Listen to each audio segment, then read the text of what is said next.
রিলেশনগুলো যখন পুরনো হয়ে যায় তখন ঠিক এইরকম অজুহাত দেয়।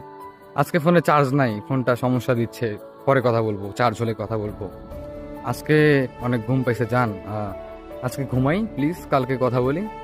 ব্যস্ত আছি, এখন কল দিও না, পরে কথা বল, আম্মু বাসায় আছে।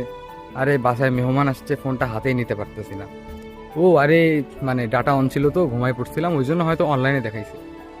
মানে আমি অনলাইনে ছিলাম না। মানে অজুহাতের শেষ থাকবে না।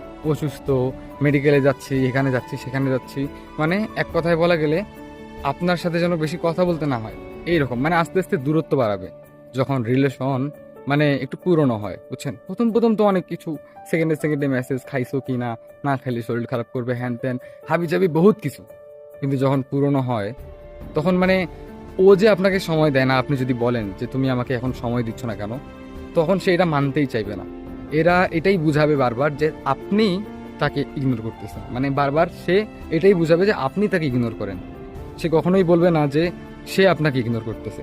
আসলে মানুষ খুব স্বার্থপর, বুঝছেন? মানে ধরার আগে যা যা করার দরকার সব করবে, যখন আয়ত্তে নিয়ে আসতে পারবে, যখন ধরে ফেলবে, ঠিক তখনই ইগনোর করা শুরু করে।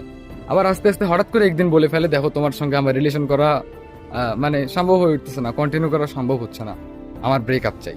এইভাবে একদিন সব কিছু শেষ করে দিবে। একটু মিলিয়ে দেখবেন।